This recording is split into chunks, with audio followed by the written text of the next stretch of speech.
What's up, gang? Welcome to the Greatness Machine. I'm your host, Darius Today. I'm so pumped to have you here with me. Now listen, the Greatness Machine, we're about two things. Number one, people who are living their passions. And number two, those who are creating greatness in the world and doing both of these things despite the odds against them. Each episode, we're going to feature interviews with game changers, business leaders, telling us their origin stories, what made them tick, what got them to where they are now. Why? So it can help you step into your greatness within your life, your business, and your career. Occasionally, you might hear a few solo episodes from myself, moi, as I leverage my 20 years of entrepreneurship as a CEO and founder to help you grow and level up in your journey to scale your life and your business. So come be a fly on the wall, enjoy the conversation, and I'm stoked to have you here with me. Guys, welcome to today's episode of The Greatness Machine. I'm your host, Darius Today, and boy, do we have a special guest. Dr. Mike Gervais is in the house. What's up, brother? I am stoked to be here with you. Thank you for including me, and thanks for the energy. Oh, man. I'm so pumped. You guys, you're in for it. Like Mike and I, we got started. This happens all the time before the show. We get going. I'm like, man, I should have recorded that. But here we are. So pumped to have you, my friend. Now, Mike, you don't know this, but a lot of the folks we find on the show are folks where I'm, like anything, there's a lot of great content out there, but I'm like a person where whether it's like watching like a new TV show or trying to find an amazing human for this show, I find myself to have pretty like discerning tastes. Like it's hard for me to get my interest. I like it like everyone, like it's hard. The attention currency. Like I think my attention currency is hard to get. And I saw your stuff, man. And I was like, man, this is a guy that's teaching people like how to go next level, like finding mastery, this idea of like being like the world's best at something. And I was like, yeah, like I want to do that. I want to be that. I'm always fighting for excellence. And so I was like, man, my team went out, hit up your team, and I'm so proud to have you here to educate our audience. So thank you for coming on the show, man. I really appreciate it. It's awesome. I can feel your enthusiasm about it. So, and I spent the last, all of my adult life really to better understand what it means from a scientific lens as well as an applied, experiential lens. How do the best in the world operate from the inside out? What is their best practices to shape their psychology to be their very best? And I love talking about this. So I appreciate you investing in building a community that we can hopefully all learn a little bit today. Definitely. And Darius, that's me included. That's me included. Yeah. That's not, this is not a one-way street. No. I know it's always bi-directional, right? Like we learn while we're teaching and so on. So man, I'm really psyched to have you here. And really, thank you, man. Like this is going to be fun. So for audience members that maybe are not familiar with your work, I'm about, guys, this is like every now and again, we get someone on here and I'm like, I got to cut the bio short. I'm like, dude, there's too much awesome stuff here. So first of all, you guys, Mike is do you Dr. Michael? Yeah. Mike is good. Yeah. All right. Yeah. I always ask this whenever like it's a pain in the ass to get the title, right? So I think there's like early, like right after I graduated, like 20 years ago, I was like, yes, I am Dr. Gervais. And then I was like, what am I doing? Like, if my boys could hear me now, so it is, I do think it does remind people that there was a ton of training that went into the ideas behind what I'll share. But please, my friends call me Mike. All right. Well, I'm glad to join that group, you guys. Yeah, man. So for the audience members that are new to you, Mike is a high performance psychologist for Team USA.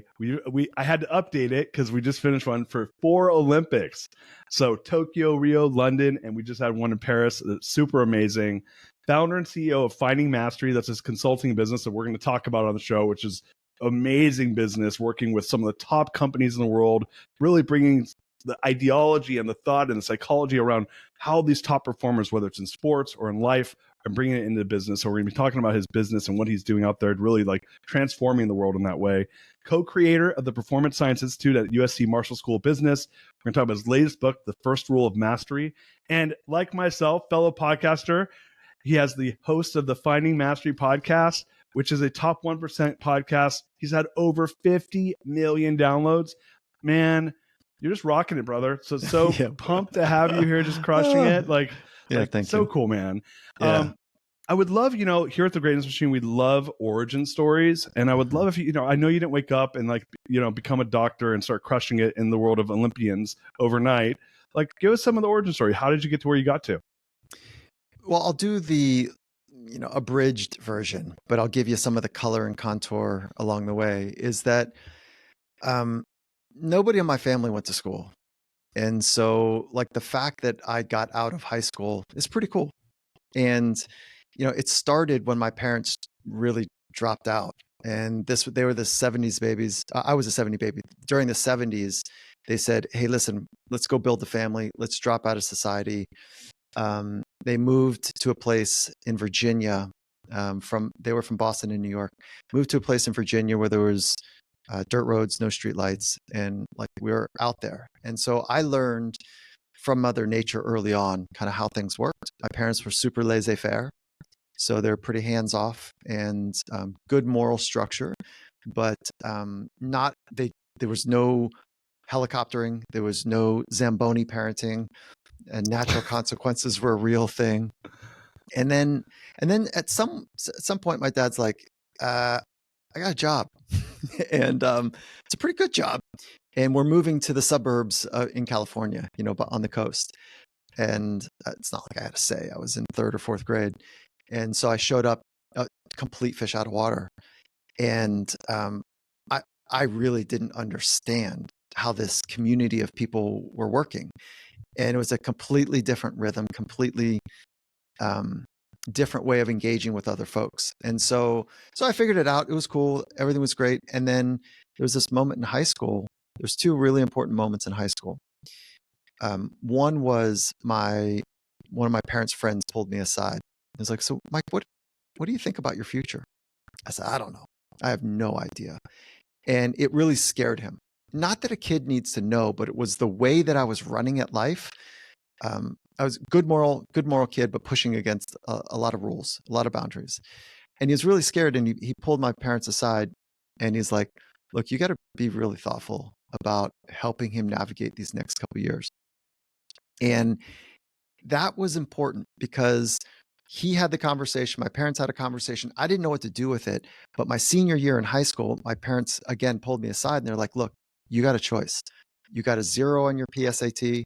You got a 0 on your SAT. I went surfing for both of them. And they're like, we don't know what to do. We didn't go to college. We don't know how to help you. And you've missed all these windows. We kind of blew it. But now you're graduating high school, and we got to give you a decision. Either get a job and move out, or figure out how to go to community college, figure out the next step here. Now, I couldn't go to a full university or college because I didn't have the grades, and nor did I have any entrance exams. And I said, community college, I'm not doing that. And they said, well, it's time to get a job and get out. I said, wait. If I go to school, and in my mind, I was like, if I pretend to go to school, I can still stay here and surf. And they thought, and so they nodded their head. They're like, yeah, like that. Yeah, we'll figure it out. It just so happened that there was 3 professors, Dr. Zanka, Dr. Kuzio, and Dr. Perkins. And I love saying their name because they have such a warmth in my heart. That one was a philosopher, psychologist, and a theologian. And it sounds like we're going to walk into a bar and, there's a bad joke happening. But they were these amazing, good buddies. And they saw this fully spirited kid that tested into remedial math and remedial English. And they said, hey, piss and vinegar, come over here. We want to show you something, basically. And they just challenged me. And they're like, so how do you think the mind works? I was like, I don't know. They're like, well, like, what do you think this world is really about? And I said, I don't know. Theologian, right? And the philosopher was going after, like, I think you should probably study some of the greats that come before us. And they just kept peppering me. And I was interested. And I was interested because I was a young athlete that could not figure out how to get free on game day. Competition day, I tightened up. And I could feel like this. I didn't have any language around it, but it was like my breathing would change. My heart would pound. I had like my hips felt tight. And as a surfer, that's a big problem. I was completely like disconnected from the elements, which is, that's not how you perform well. So I knew that there was this thing that was important about the mind but it was so invisible, so taboo that I had no interest in getting near it. I thought that was for, people that were depressed or schizophrenic. I didn't know. I was just like, honestly, I was a naive, highly anxious, expressed in frustration and anger. That's how I dealt with my anxiety. Mm. And they just kind of wrapped their arm around me and they challenged me in a cool way. And I just fell in love with psychology and boom, finished my undergraduate degree, started a master's degree program, dropped out. And I dropped out because I thought I cannot study dysfunction and disorder. And then found sports science, which was cool because it was like the study of like how science works with an emphasis on the mind. And it was too material. It was too concrete. So I went back, got a PhD in psychology, specialization in sports, subspecialty in consequential environments. And then, I feel like I just have been so fortunate that so many have given me a chance to really trust. They trusted me and trusted their future in trying to sort out how to think well in a high stress, high pressured environment. And I feel like there's a fairy tale that's been written and it's not ended yet, thank goodness. And so that's the long tale of what got me here today. Wow. So it's so funny when you're saying that. First of all, thanks for sharing that. I appreciate the backstory. Did you grow up in SoCal? Is that right? Yeah, I know you said East Coast at first, but were you surfing? Where is it, in LA or Southern Orange California? County? Yeah, Okay. In LA Basin. Where were you going? Where were you going to JC? Yeah, so it's a small school called Marymount College. And so Okay. you might recognize, this is a sub part of the story. El Camino is the local college here. I don't know if you're familiar with it. Yeah. And I said, I'm not going there. I'll never make it out.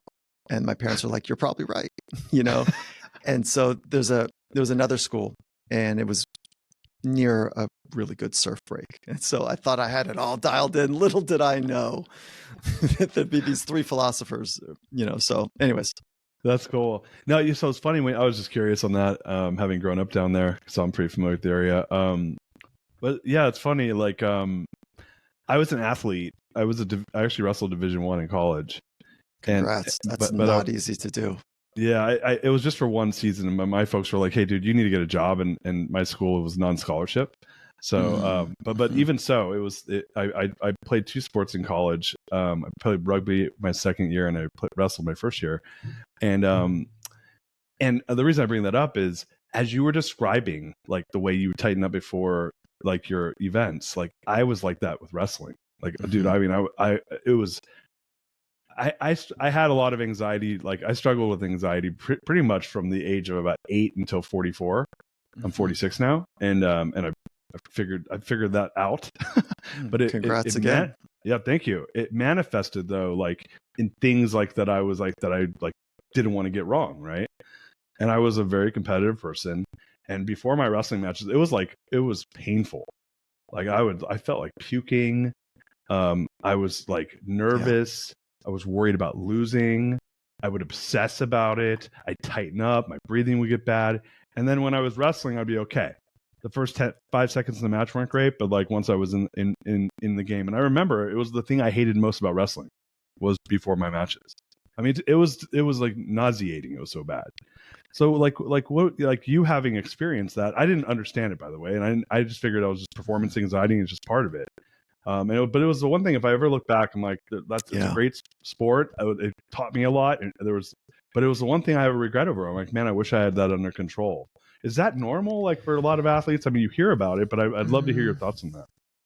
Yeah, I mean, no, normal it's a tricky one. I mean, yeah, to be an elite athlete, to be not just be in the professional ranks, but to be in the 2% best in the world, those really special ones, they're different.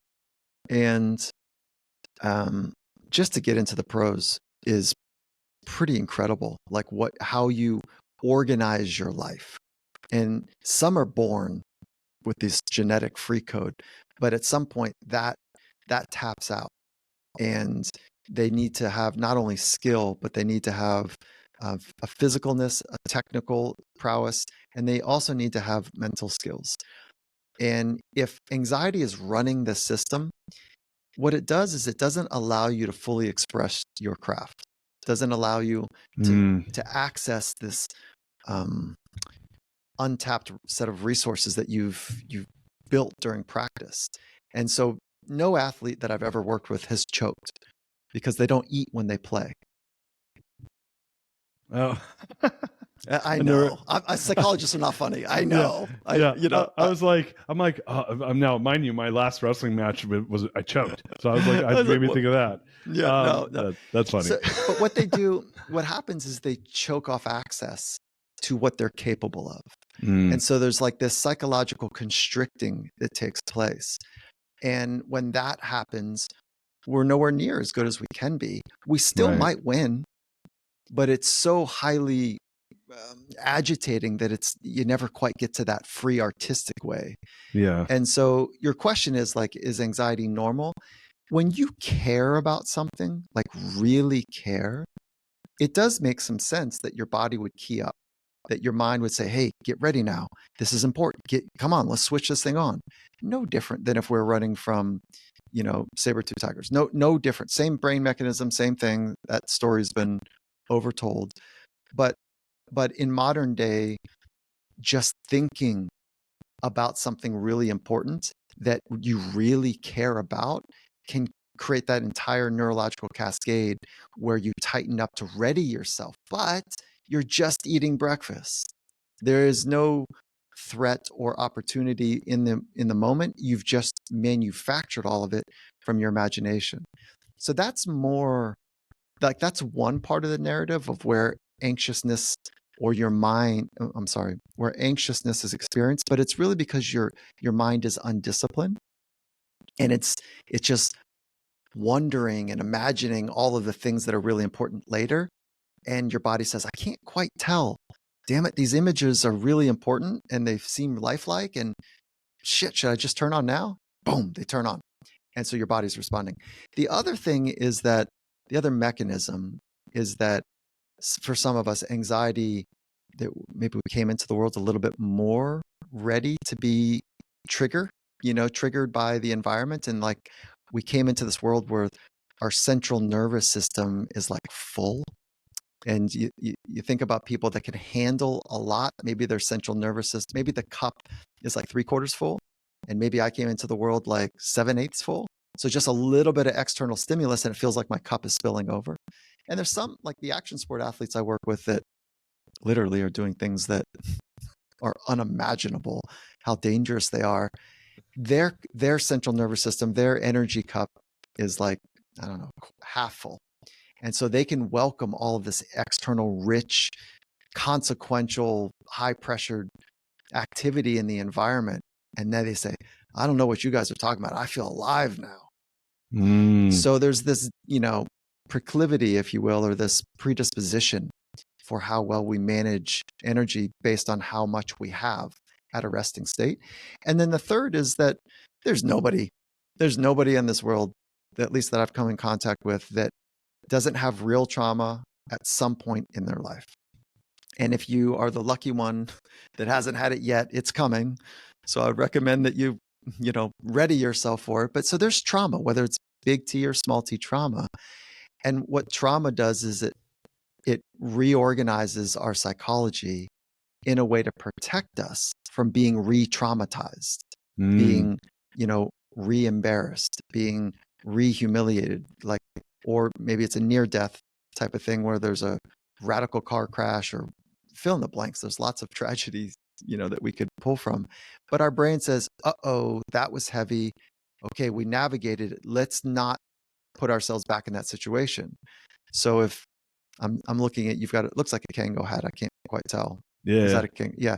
Let's say that I was radically humiliated by somebody that was wearing a Kango hat, and I just flipped on the camera and I saw you, and I was like, oh man, I don't know what it is about. I just feel keyed up, or like maybe maybe Darius is kind of a jerk, and I've made up all of this stuff to help me survive, to not be re-traumatized. Okay, same holds true with people that almost died.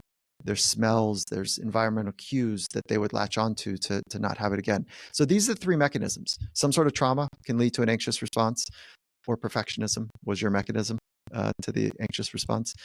Your genetic coding just has a lot of natural kind of predisposition to a predisposition. I'm sorry, our natural genetic predisposition has lots of available energy. And then the third is, our body is just doing what it's told to do by our mind, and it's undisciplined. Our mind is undisciplined. Most people have not formally trained their mind. And because of that, they don't know how to work with their mind well. That makes total sense, right? Especially so when you start thinking of younger athletes, and like let's go to the Olympics. Right? A lot of the athletes are. I know this is a blanket statement. They're younger, right? Like they at least I see that. Like they appear. I know you'll see like Olympians that are in their 30s and sometimes 40s or even 20s, but a lot of them are like late teens, early 20s. So is it when you start to see, having trained a lot of Olympians, and I think that they're always like kind of a great example of, because it's amateur sport, at least it used to be amateur sport at its highest level, right? Do you find that they are being trained? And you and I came from maybe a different time where like psychological training or like training around trauma or training around anxiety was like like my mom was like was a trained social worker that like had a master's in social work from USC actually, and she would do therapy for people, and like she didn't help me with any of this stuff. Like I didn't even know what it was. So do you find like with younger athletes or with older athletes, is this something that you look at those three different buckets? Some of it's nature, some of it's nurture, some of it is just knowledge. Yeah. Are they being trained out of like to have a more disciplined mind? I'd love to hear your thoughts on this. So traditional psychology is the study of the disorders and like trying to understand how humans work. And they say, gosh, how are we going to do this? Well, there's this group of people over here that, man, I don't know what it is, but they just kind of can't get out of bed. Well, let's study them. Oh, well, you know what? There's this cluster of symptoms. Let's just call that one depression. And there's this other group over here that when they speak, like nothing makes sense. What is that? Oh, that's a subtype of, let's call this thing schizophrenia. So like it was just trying to make sense of humans. And then sports psychology came along and they said, well, we're interested in studying how these exceptional people, how they organize their minds and their lives. What do they do? So sports psychology started to investigate and research the best of the best of the best. And the short way to answer your question is what we learned is that they would say, the big they, there's only three things that we can train. I can train my craft, and I put a lot of time to train my skills. I can train my body, and I'm working to be as fit as I possibly can, and I can train my mind. I want to use my mind as an asset. I want to go upstream and figure out the greatest ways for me to think and frame situations and circumstances so that I can be my most powerful, my most agile, my most connected self. And so there's only three things we can train: craft, body, and mind. And the best of the best of the best, their grand vision, the thing that they're trying to do in their life is so clear and so meaningful that they don't want to leave any of those three up to chance. So they went out and found resources like, who can help me with my mind? Is it you, coach? Is it you, Unc? Is it you, mom? Is it you, sports psych? Like, who can help me with my mind? So they basically developed this world of sports psychology by pushing so hard and pulling people to come with them. Like, hey, there's this thing I want to do. I want to be the first person to jump from 130,000 feet. I want to go to the highest place on earth, the stratosphere, and I want to jump out of a capsule that I'm going to build with a team of 10 or 12 people of mine. And I'm not sure what's going to happen if my arms and legs are going to rip off, but I want to be the first person to break the sound barrier. Mike, are you with me? So that's the Red Bull Stratus program that I was fortunate to be part of. And when Felix Baumgartner, the Red Bull Stratus program, pushed way up against these edges, no human had ever survived the speed of sound before. And they weren't sure when he jumped, one, if he could get that high, and two, if he jumped, if his arms and legs would rip off because he would be in a transonic experience. His head and his body would do the speed of sound, but because there's a drag on his legs and his arms, the brightest minds in aerospace weren't sure if his arms would rip off. So when those people are pushing so hard and their vision is so clear, they require everyone on their team to be sharp, to be on it. And so I'm using a modern day of personal experience of what the origin story of where the field of high performance psychology started, not only like 50, 60 years ago, it's not that old. And so my point here is that the modern day athletes are way more savvy, way more tuned, definitely understand more than people our age about the mental part of the game. And they understand that there's like deep work to do. And there's also some basic mental skills like breathing and to be more calm, self-talk to be more confident, mental imagery to see the movie where you're starring in it. They know the skills, and they also understand that sometimes you got to do some really good deep work as well. I love that. It's funny, like as you were saying all those things, first of all, the imagery around the gentleman jumping from the stratosphere, it's like I'm like, oh, I got to go check that out on YouTube. That's insanity, right? I know. But the other place my brain went to is I started thinking about my own journey and being a business. Look, I'm a super competitive person, but I'm a business person, so physically I'm not pushing myself like in those ways anymore. That's not my sport. My sport is business. A lot of people listening to this, that's going to be the sport that they're competitive in, and they're selective industries, and it's not as sexy as being a Red Bull athlete or something like that. But to me, to us, it matters, right? That's our playing ground. But the one thing I realized is mine too, mine as well. Right. I love it.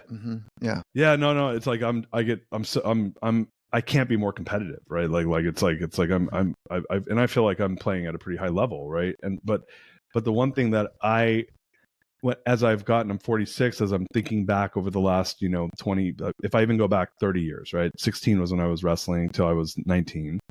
And how I was about business is the same as how I was about wrestling when I was a young athlete. Until it didn't work for me. And I spent a lot of time really mastering my mind. I mentioned earlier in the show that I've had anxiety issues till 2 years ago. And it took a lot of work. And because the mind's a puzzle, right? There's tactics and there's ways that might work for you that won't work for me, right? That will work halfway for me or a third or not at all, right? Yeah, it's super personalized. That's the thing. Yeah, right. That's like it's like one size does not fit all at all, right? And so what stood out to me in what you said though was really starting to, like, as we start to want to become high performers, using finding our mastery, right?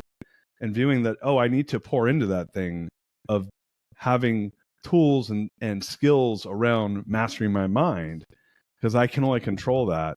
When you start to talk about the athletes, and I kind of jump between those two things, because when I think of great athletes, to your point, some of it, they're just born with it. They're just machines, right? Like it's like God just gave with both hands to that person, like biologically, genetically. And then they have to go learn their craft, and they have to go and maximize their physical ability. But like you could take those two and it'll get you so far. But if that third part is like the differentiator, and it's a great differentiator probably in most games, it seems to be, to me at least. Like how do you approach that? Because that's your craft. When you're hey, I want to go and I'm going to tune up these athletes, whether in business or in sport. So I'll work backwards. I love the framing. So I was with the Seattle Seahawks for 9 seasons, and we won at the highest level. Won a Super Bowl in my 3rd season there, and then we went back to back. NFL folks will be like, "Yeah, you won one, but you also lost one in dramatic fashion." We lost the whole thing in the half-yard line with just a few seconds to go in the game. I remember. Oh yeah, me too. We all sure. Yeah. So, anyways, we were rolling. We had a really strong culture. And Satya Nadella, the CEO of Microsoft, he rang us up and was like, "Hey, what are you guys doing?" So Coach Carroll and I, the head coach of the Seattle Seahawks, we basically wrote everything down on what his genius is on how to create a culture that thrives and my stuff about how to train the minds of people that want to be their very best. And when you put those two together, it's like 1 and 1 is 11. It's a whole different thing. So Satya says, humbly, and he's an amazing, I think he's the most significant modern leader right now. And he says, how could we do something like that for 220,000 people? How could we create Microsoft to be the most exciting, the most meaningful part of their life journey? When they're here with us, they really have a rich experience where our purpose and their purpose are in service of one another, so that what the things that are most meaningful to them, and I'm paraphrasing, are also most meaningful to us, and we figure this thing out together. How can we do that? And so that was 10 years ago, and it set us down this path to figure out how to scale these practices. And there are a handful of, let's call it table stakes, best practices and principles that I think all of us can deeply benefit from. And of course, the customization and personalization is where, it's contoured uniquely to your psychology. And there's 5 factors. There's this self-discovery process where you better know who you are. What are your core values? And now I'm speaking your lane. How do you bring those values and virtues into action? What is your core philosophy? What is your purpose? What's a compelling future? There's a whole self-discovery mechanism that's really important. And once you're clear on those things, nobody can take them away from you.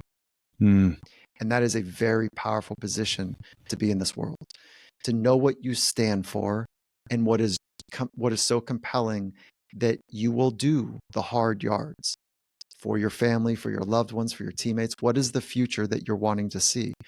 And then we backfill it with a bunch of mental skills. How to be calm, how to be confident, how to deeply focus, and how to trust yourself. Those are all trainable skills. Just like if you want to go to the gym to get stronger, you do sets and reps. Same here. You can do sets and reps to be more confident, to be more calm.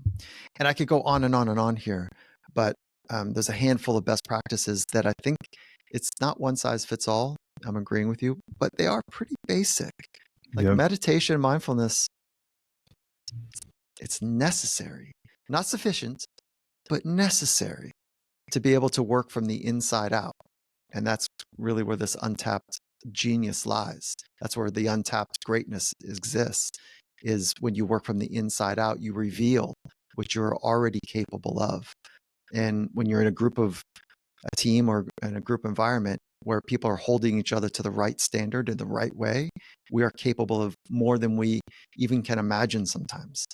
And so it's to work from the inside out is one of those best practices to take collective potential further. I love that, man.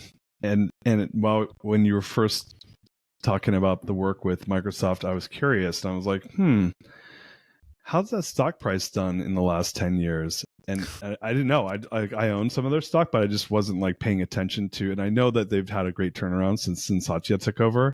Yeah. So just for listeners who who want to know this, the year after the Seattle Seahawks won their first Super Bowl, they were at like $40 a share, and that's a stock that's trading close to $500 a share at its height in 2022, 2021, 2022. So 12x. It's a pretty cool thing that Satya has done, and I've been part of it. Upfront view. I'm not taking credit in any kind of way, but I will say that one of his great investments, I believe, was to make a honest and earnest investment in the culture. And what he wanted the culture to be was a place where people could do their very best work, where they're connected to something that had real purpose and meaning. And you can't just do words on walls anymore. No, it's not. It doesn't work. And so he walked the talk and he backed it up and he said, look, and he brought us in as a partnership, like, let's figure this out together. And then, just like all things, then that really was the launch for our business. And then fortunate enough to be part of other beautiful companies that are trying to do the same thing. That's so cool, man. You are speaking my language, because I call myself a core value evangelist. My belief is core values can become the language of accountability for an organization, right? So when an organization designs the values to go viral in the organization where people, and then you align the folks around it, it's like what you're talking about. I can see it. I understand it culturally and I hadn't ever thought about it from the perspective. I mean, I guess I had, but I hadn't put it together the way you talked about it, which is, I think everyone, first of all, I know a lot of friends of mine, and I know who are entrepreneurs and CEOs, and I've met hundreds, if not thousands, at this point in my career. And I always joke, I go, I've never met an entrepreneur or CEO that says that they have a shitty culture. I've yet to meet it, but I have seen a ton of companies that have a shitty culture, right?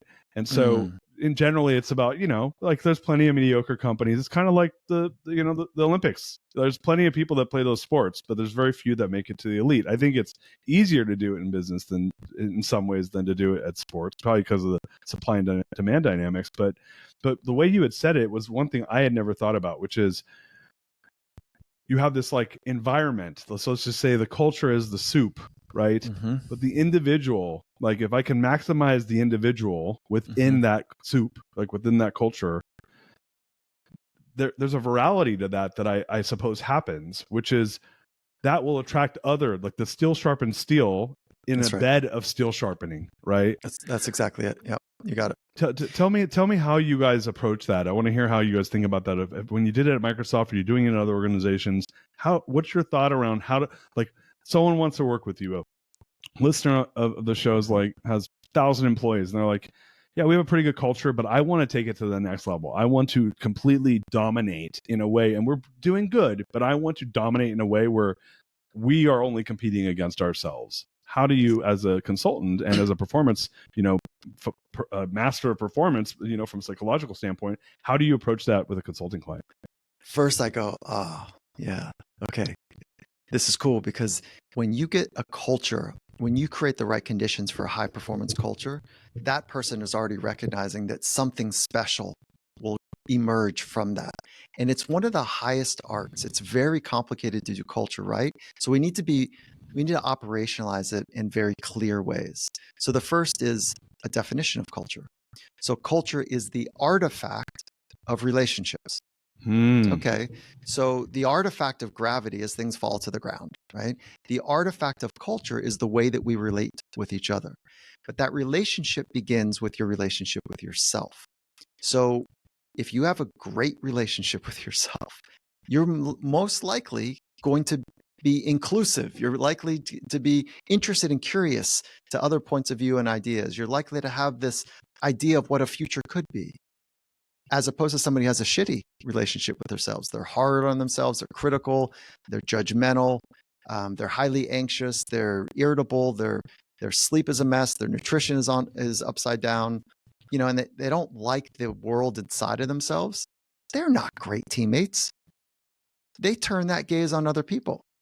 And so the first relationship is the one with yourself, then your relationship with other people, then your relationship with experience in and of itself, then your relationship with Mother Nature, and now we're having relationships with machines. So it really is investing in the relationship with yourself first. What does that mean?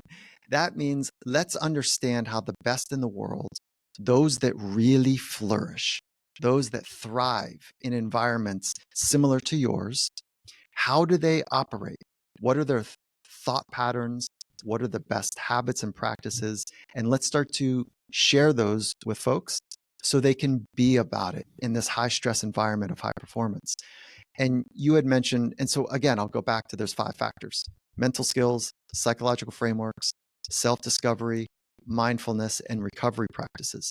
So then we just run that playbook to help people understand what are the best practices. And then we help each other be accountable to doing the training. And that's what makes elite performers special, is that they are demanding the type of training that's going to help them, where the average are like, yeah, I know about that mindfulness thing. I don't know. I don't know. Like I think I probably should do it, but shit, I'm busy. I mean, what? The best of the best, they don't talk like that. They don't act like that. They don't say that. They're like, wait, hold on. I've heard about this thing, but like, help me understand it. And then I say, one, it's been around 2,600 years. That should speak to some durability. All 11 world religions have some sort of mindfulness meditation practice. There's some, consistency. In the research lab, those that practice mindfulness have enhanced concentration, enhanced focus. They respond better to stress. They're better with emotions. They sleep better. I'm not making this up. I'm happy to cite all these.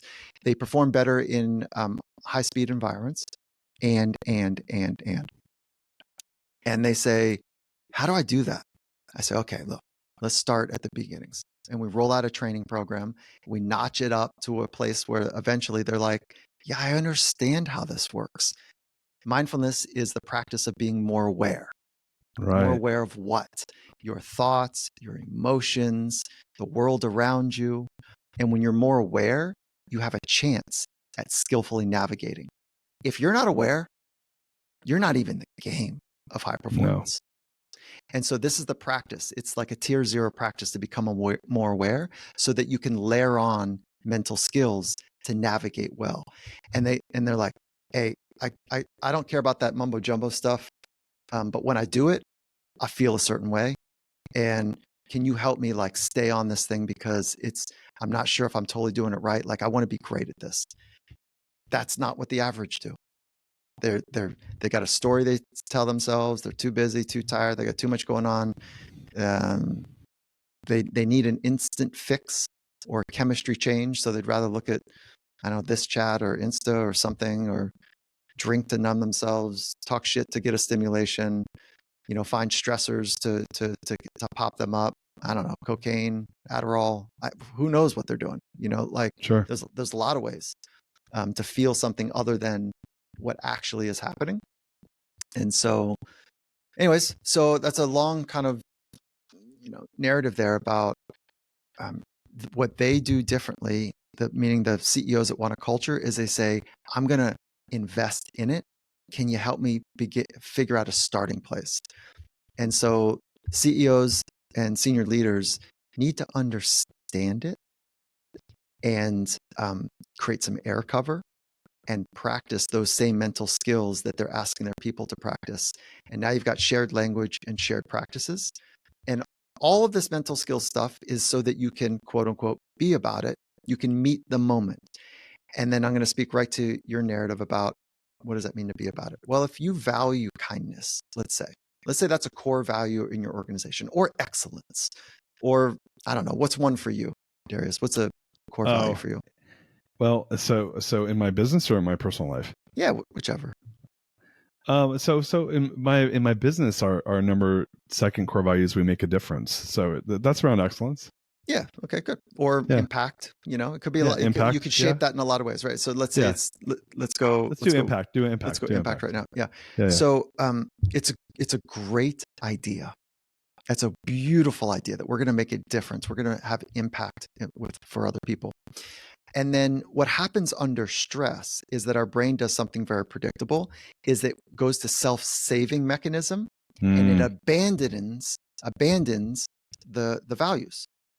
So the value is not yours unless it's been forged, tested, unless you've come up against like a set of decisions that you have to make. And do you take the self-serving mechanism? Do you take the agitation mechanism? Or do you like hold the customer, what they're needing for impact in place? And we could go on and on and on about it. But the idea is that whatever the value is, the mental skills that you train in advance allow you to be true to that value when it's hard to be true to it. Then it's yours. Then the culture is there's some evidence that like we are about this culture. It's not words on walls. It's based on the way that we relate to ourselves and to each other and to experiences. I love that, man. You're definitely talking my language right now. Oh, fun, man. Yeah, that's really fun. Yeah, it's so cool.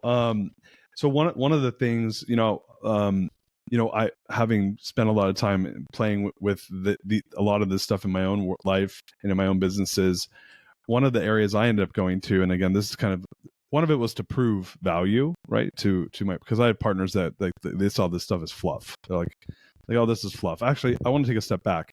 You said something that a mentor of mine, and again, like you're like telling me my life to me as you're talking.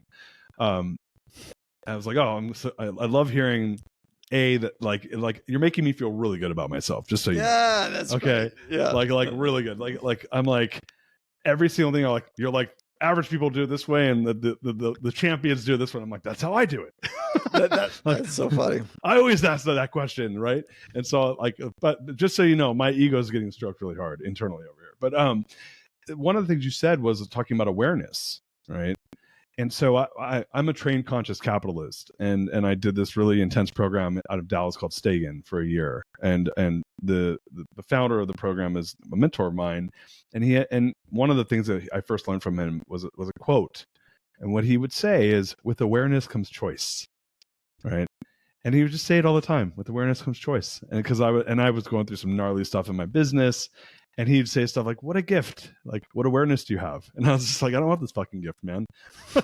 This is hard. Yeah, this is hard. Yeah. But yeah, this idea of having an awareness, right? And then, and I think like what I've learned, and I've developed a pretty strong mindfulness practice over the last 5 years, is at least that tool by itself. And when I've mentored some other folks, I've always said, "Look, what's your mindfulness practice?" And the reason I ask them is I want them to build that muscle so that they can have that split second between noticing and reacting, right? And that inch of a second is the difference in my mind. Like, that for me has changed my life. It's like, oh, like, input, I don't like that, I don't do anything, or input, fuck it, I'm gonna like do something stupid. But that muscle and having that awareness and having that choice, when you were saying all that, I was thinking, yeah, that in my life has become a superpower, and it took a lot of pain and a lot of time for me to figure out how to do it, because I wasn't good at it. And so when you start talking about these organizations where they have a thoughtfulness around building a great culture, they have an awareness that it's something they want to do, and then they go and pour into their team to build up some of these skills. My question for you is, and I found this to be true, that I think it's rare that it's rare to find a leader that buys everything that you're saying, or that's buying what you're selling. And I sell it too, by the way. I'm like, dude, that's the way. Like, you could tell me every other way. That is the way, though. And so most organizations I've found don't have a high awareness. They have a pretty low EQ. They think they're good. They think they have a good culture. They say they're the best. The data, by the way, doesn't support any of this for them, but it's their perspective, because there's a lot of ego involved. And maybe there's a middle manager listening to this, or an upper level middle manager who's not the CEO, who's not the leader, doesn't get to lead from the top. They have to react to managing up, essentially. But they want to like enact some of these things. They want to create a better culture. They want to be that change agent. How do you guys approach that? Well, I think I'll do it by a story, and then I'll make it really concrete. Early in my career, I would ask coaches, how important is the mental part of the game here? And I'm asking a coach in my mind right now. He's an NHL head coach, and I was starting some work with the team. And he said, "Oh man, at this level, it's really important. Everyone here is technically and physically sound. Like, at this level," I said, it was almost a setup, and I'd say, "Great. Like, so, like, how much? Like, what percentage do you think?" He said, 75, 80%. Like, man, I'm telling you, we're really glad you're here. Like, this is great. And I said, "Well, what do you do to train the mental skills? Like, if it's a mental game, what do you do?" I said, we don't really do anything. It's 80% though. It's 80% though. And I think that's kind of where a lot of leaders are. Awesome. That's awesome. Yeah. And so I think that's where a lot of leaders are, that they're, for the most case, like, they've got some stuff going on. Like, they themselves are pretty good. They've figured out a way to do it. Now, maybe they're a little bit more anxious than they would like. Maybe they care more about work than family life, and so they can't really teach any kind of, balance. But like, let's say that they really want to create something special, and I'll talk to the manager in a minute, is that once they have an idea of the values that they want to guide their thoughts, words, and actions, and my firm can help you with that, but that's really not, like, we're not doing that work with Microsoft or Salesforce, or we're not doing that work with their senior leaders. We're understanding the culture that they've already wrestled down that they want to have. And we're just saying, right, if that's what you want, how are you helping people with stress?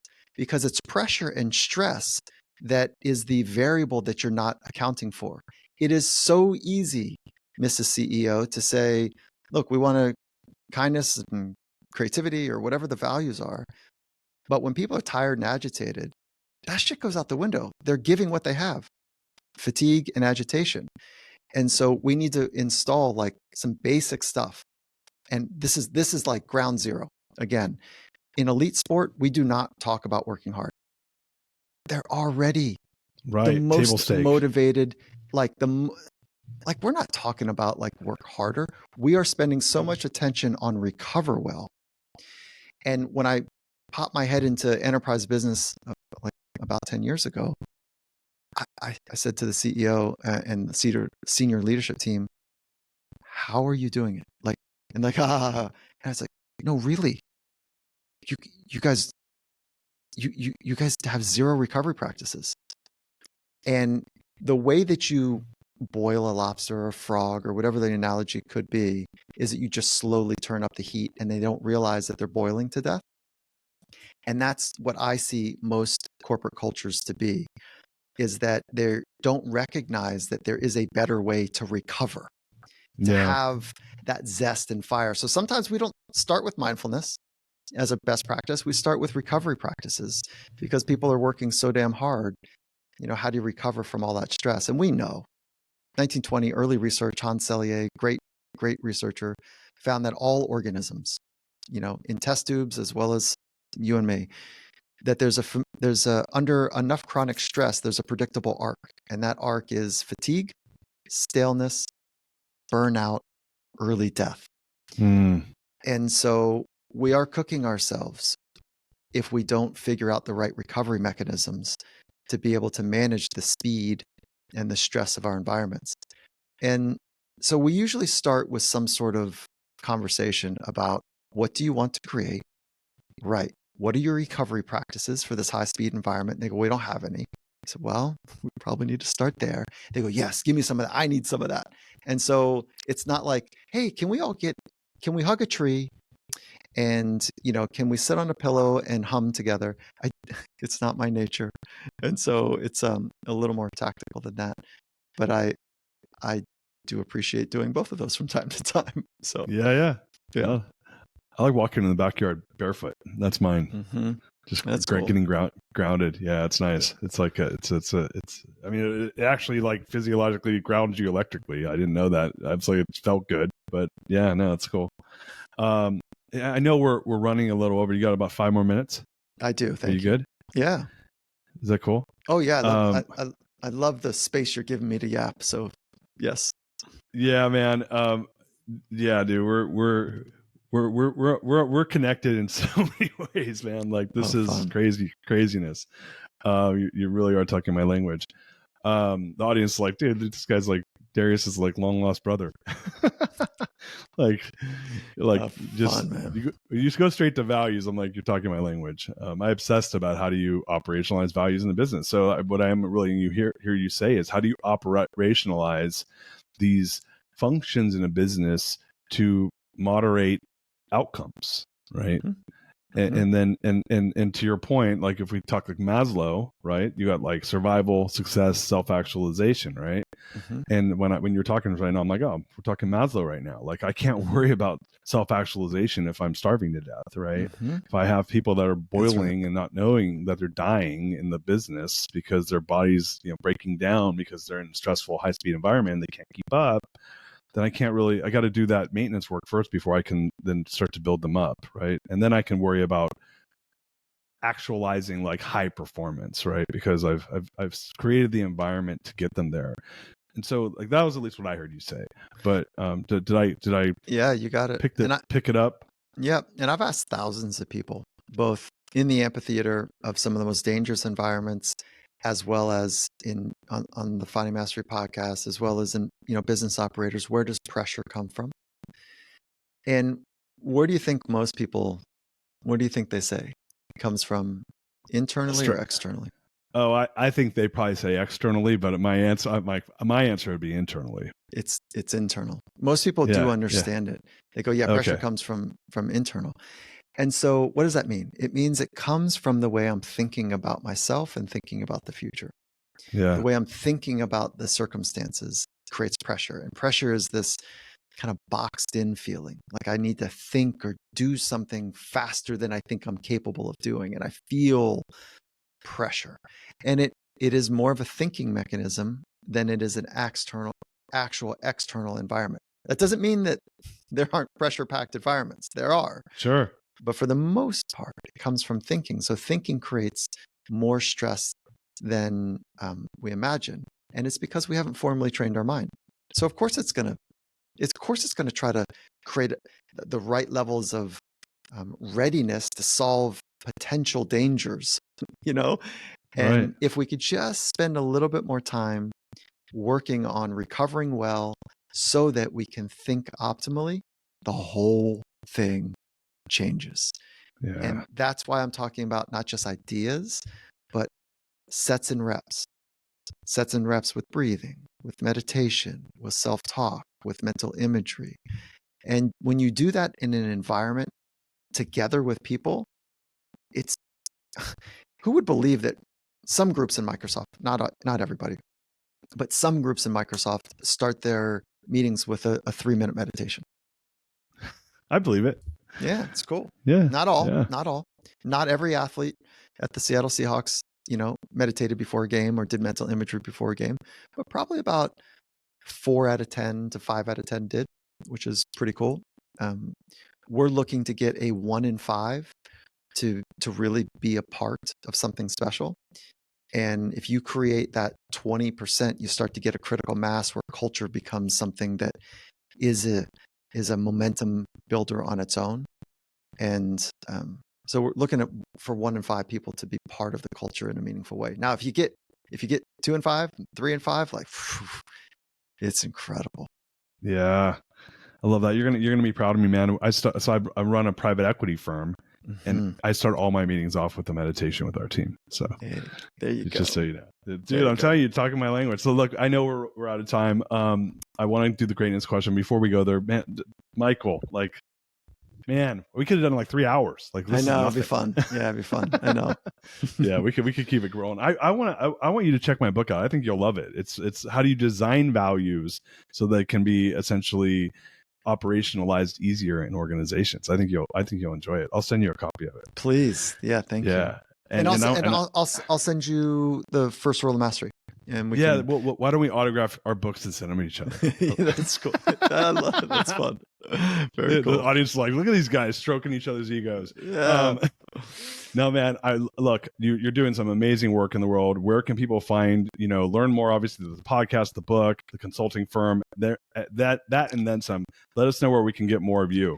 I mean, the podcast is the best place, and we sit down with thoughtful interviews with some of the world's best about how they use their mind, how they work in high stress environments, and we pass those on to the listeners. And so the podcast is Finding Mastery, and I think that is the best place to find us. And then also, our website is fueled with really cool resources, which the website is findingmastery.com. Awesome. So we'll go ahead. We'll get. There's a bunch of other stuff in here. So we'll do the website. We'll do the podcast. We'll do all your social stuff in our show notes. Thank you. Really excited to share that with the audience. You ready for the greatness question, my friend? Of course. Yes. All right. What is the number one barrier to creating greatness that you've overcome in your life, and how did you overcome it?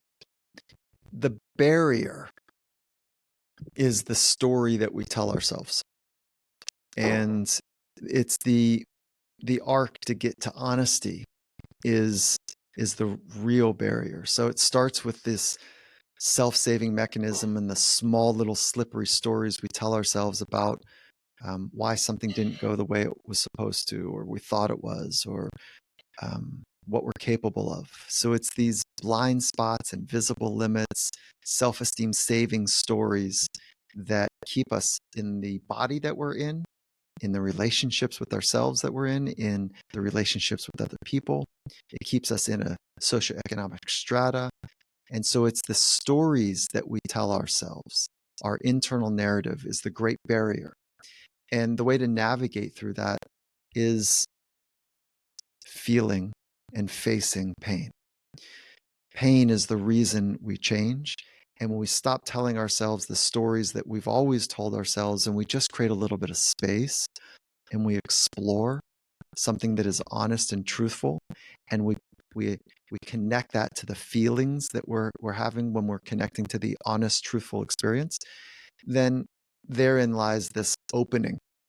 And it's in that opening that creates not only a new body, literally, but a new relationship with yourself, with your future, with your potential, with other people. So the greatest barrier is the slippery little conversations and stories that we tell ourselves about ourselves, others, and our future. And I don't know a better way than to agree with your mentor about the importance of awareness of that story. Then you can make a choice, and you need real skills to navigate option B, the new way. And those are mental skills. So when you keep opening, and feeling the difficult parts of your story, and you invest in the psychological skills, at some point, those two things come together and your potential is reexamined in a whole different way. So it's the stories we tell ourselves, is my experience, is the greatest barrier to us being what we're truly capable of being. Yeah. Dr. Mike Gervais, man, you are a scholar and a gentleman, and I love the fact that you just came and dropped all this knowledge for us here at the Greatness Machine. So much gratitude from me and from our audience for you, and thank you so much, my friend. You guys pass this along so that anyone that needs to hear this can hear this. Michael's such a stud. Love the content. We're looking forward. We'll share all of the ways that you can connect with them. And until next time, peace out. We love you. You are listening to The Greatness Machine, and that's a wrap for today. Listen, if you love what you heard, subscribe to the show on whatever podcast platform that you're tuning in on so that you don't miss any of our future episodes. We have tons of great people coming on, and we're stoked to have you here to enjoy it with us.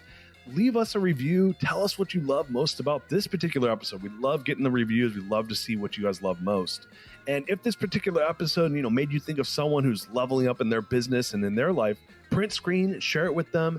Leaders are the best givers, and after all, we're all here to support and grow with each other. And in case you want to see some of the fun behind-the-scenes shots or some of the things that we're doing, I'm actually writing about this in my weekly newsletter. Go to www.therealdarius.com and subscribe to my newsletter. We're talking about fun things like business and life and mindfulness and cryptocurrencies and, gosh, I don't even know, everything and anything. But it's tons of fun stuff I write about. I try to get it out on a weekly basis. You can subscribe at www.therealdarius.com. And with that said, look, thank you guys so much. I appreciate you. I love you. Peace. We're out of here. See you guys on the next one. She's my lover.